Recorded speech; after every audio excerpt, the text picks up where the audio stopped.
Good morning বন্ধুরা, চলে এলাম আরও একটা নতুন ভিডিওর সঙ্গে। তোমরা সবাই কেমন আছো? আশা করছি খুব ভালো আছো। তোমাদের ভালোবাসায় আমরাও খুব ভালো আছি। তো বন্ধুরা, তোমাদেরকে আমার এই ছোট্ট পরিবারে অনেক স্বাগত জানিয়ে আজকের এই ভিডিওটা শুরু করে দিলাম। এখন বাজে সকাল 6টা। আজকে আমরা দিদাবাড়ি থেকে চলে যাব। বন্ধুরা সবাই এক এক করে ঘুম থেকে উঠে গেছে। তো বাড়ির সকলে একসঙ্গে হওয়ার পর সবাই একসাথে শুলে যেটা হয় আর কি। তো আমরা কিন্তু অনেকটা ভোরেই সবাই জেগে গেছি, তারপরও সবাই একসাথে বসে গল্প করছিলাম। তারপর আমরা সবাই ফ্রেশ হয়ে এবার একটু বাইরটা ঘোরাঘুরি করে দেখছিলাম। আজকের ওয়েদারটা বেশ সুন্দর ছিল, বেশ ভালো লাগছিল আজকের ওয়েদারটা। আর এদিকটায় আমার মা দেখাচ্ছিল যে এদিকটায় তাকিয়ে দেখ, গাছে কত সুন্দর আমের মুকুল এসেছে। তাই তোমাদের সাথে একটু শেয়ার না করে পারলাম না। দেখো বন্ধুরা, কত সুন্দর গাছ ভরে মুকুল এসেছে। তো এবারে আমরা ফ্রেশ হয়ে চলে যাচ্ছি দিদার বাড়িতে। ওই দিদার বাড়িতে গিয়ে আমাদের কিন্তু চা, খাওয়া দাওয়া সব কিছু ওখানেই করতে হবে। তো দেখো, আমরা কিন্তু দিদাবাড়িতে চলে এসেছি। এখানে সবাই সবার মতো বসে আছে। আর আমার এই মাসিকে দেখো, সকালেই চা খেয়ে পান নিয়ে বসে গেছে। তো এবারে আমরা চা খাবো। আমার বোন দেখো চা হাতে নিয়ে চলে এসেছে, সাথে বিস্কিটও নিয়ে চলে এসেছে। এবারে এক এক করে সবাই চা নিয়ে নিচ্ছে। আর আমরা সব বোনেরা মিলে এই বোনকে আমরা একটু জ্বালাচ্ছিলাম। কেন বলো তো বললাম, ওকে আমরা সবাই বলছিলাম যে আমরা মেয়ে দেখতে এসেছি, আমরা যেটা বলবো তুইও ঠিক তেমনটাই করে দেখাবি। তো সেই কথা বলে আমরা হাসাহাসি করছিলাম। তো এদিকে আমরা 3 বোনে মিলে বসে চা খেয়ে নিলাম। আর এবারে হচ্ছে আমার যে ভাইয়ের গেল কাল অন্নপ্রাশনটা গেল, তো সেই অন্নপ্রাশনে যে গিফটগুলো পেয়েছে, তো আজকে এখন আর কি সকলে গিফট দেখতে বসে গেছে। এটা কিন্তু আলাদা একটা আনন্দ, কি তাই তো বন্ধুরা? একটা অনুষ্ঠান হয়ে যাওয়ার পর ঠিক গিফটটা ভালো করে না দেখলে যেন মনটা ভালো লাগে না। তো আমরাও সবাই কিন্তু সব গিফট বের করে নিয়ে বসে গেছি যে কি কি গিফট পেয়েছে দেখব বলে। আর আজকে যেহেতু আমরা চলে যাব, তো আমাদের হাতে সময়ও কম, তাই চা খেয়েই বসে গেছি। আর আজকে মানে কেউই থাকবে না, আজকে সবাই যে যার যার বাড়িতে চলে যাবে। আর ওদিকটায় মামি কিন্তু এক এক করে সব এনে দিচ্ছিল। বন্ধুরা দেখতেই পাচ্ছ, আমার ভাই কিন্তু অনেক গিফট পেয়েছে। কাঁসার থালা বাসন পেয়েছে নাই করে 16-17টার মতো। ড্রেসের কথা কি বলবো, হিসেব ছাড়া। মানে একটা ছোট বাচ্চার যা যা প্রয়োজন, তো মোটামুটি সব কিছুই পেয়েছে।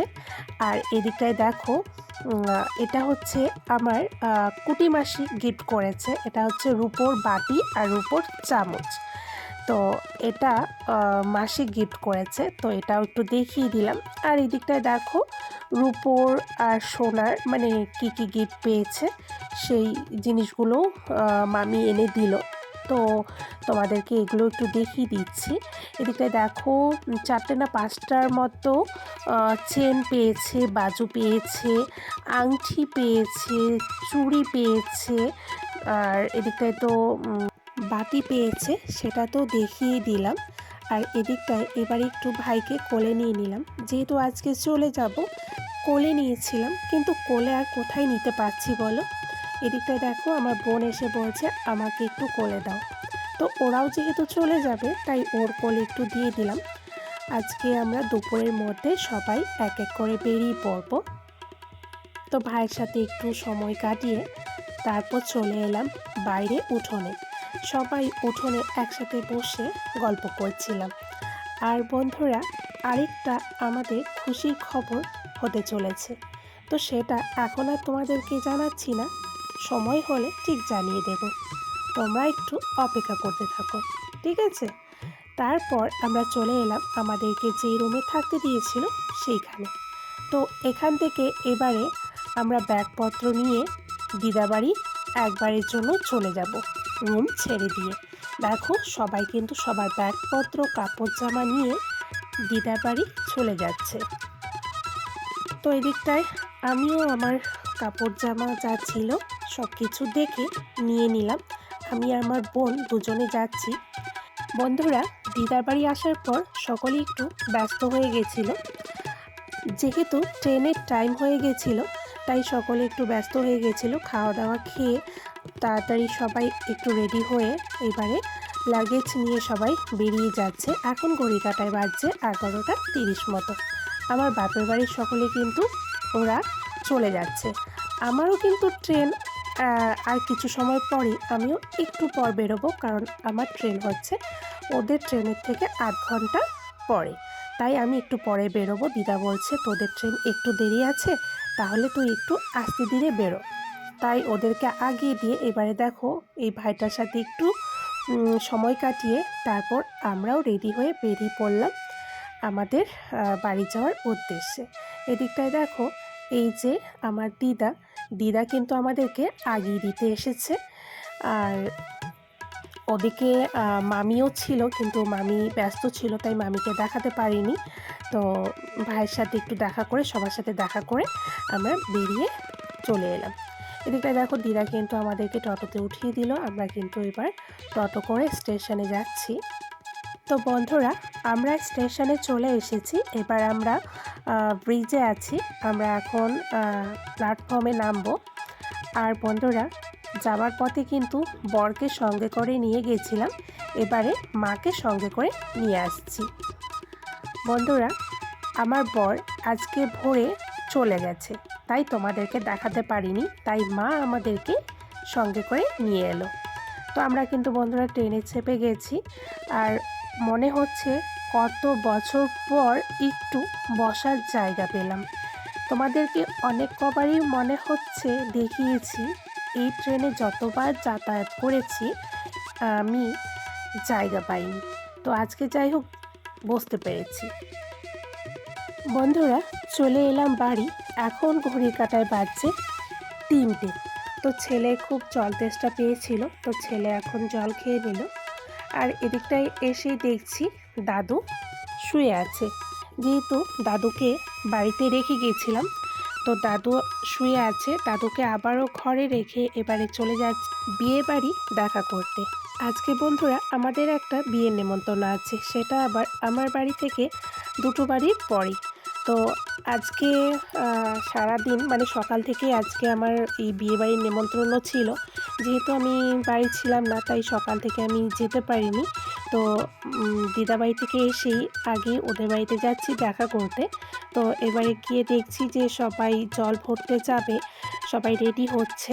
আমাকেও বলছিল জল ভরতে যাওয়ার জন্য, কিন্তু বন্ধুরা আমি ভীষণই ক্লান্ত ছিলাম, আমার আর ইচ্ছে করলো না জল ভরতে যেতে, তাই আর জল ভরতে আমি যাইনি। এদিকটায় দেখছি যে মানে কনেকে সাজাচ্ছে, রেডি করাচ্ছে। তো ওর সাথে একটু দেখা করে নিলাম। তো বন্ধুরা, ওকে এখন রেডি করাচ্ছে, তাই বেশি সময় এখানে থাকবো না, ওকে ডিস্টার্ব করব না। আমিও একটু বাড়ি যাব, গিয়ে ফ্রেশ হয়ে একটু রেস্ট করব। আর এদিক থেকে কনের মা আমাকে বারবার বলছে জল ভরতে যাবার জন্য। আর এদিকটায় বলছে তোমাকে সকাল থেকে দেখতে পাচ্ছি না, তুমি কোথায় আছো, এত সময় পর তুমি এলে। তো আমি বললাম ব্যাপারটা, যে আমি বাড়ি ছিলাম না, তাই আসতে পারিনি। বলছে ঠিক আছে, এখন এসেছো, তুমি এখন জল ভরতে যাও। আমি বললাম ঠিক আছে, আমি বাড়ি যাই, পরে আসবো। বন্ধুরা, বিয়েবাড়ি থেকে আসার পর আমি আর কোনো ক্যামেরা করিনি। এখন একবারে রেডি হয়ে তারপর ক্যামেরাটা অন করলাম। এখন ঘড়ির কাঁটায় বাজছে 8টা। ওদিকটায় মনে হচ্ছে বর এসে গেছে, ওদিকটায় বম ফাটছে, ঘর থেকেও দেখা যাচ্ছিল। তো বোমের আওয়াজ পেয়ে আমি দূরে বেরিয়ে গেলাম, গিয়ে দেখছি যে বর চলে এসেছে।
হিরণ বাজা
বরকনেকে বিয়েতে বসিয়ে দিয়ে এবারে চলে এলাম খাওয়া দাওয়া করতে।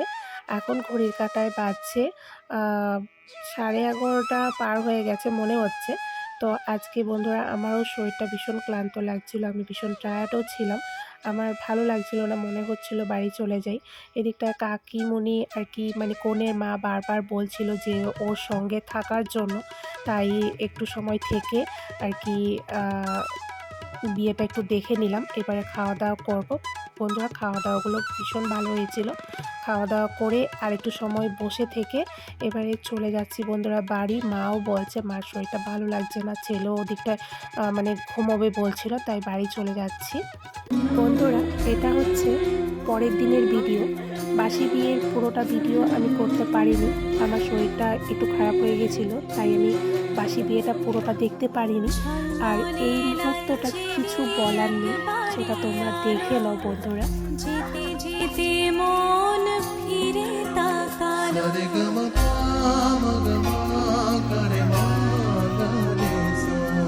ঝলমলে লাল চিনি একবারে আলো যেতে যেতে মন ফিরে তাকালো আজ খুশি বান ভাসি স্বপ্ন আকাশে তবু দুটি চোখ জলে ভাসে পিছুটা ছাড়ে না বোঝালে বোঝে না বিদায় এ সময় অভিমান থামে না।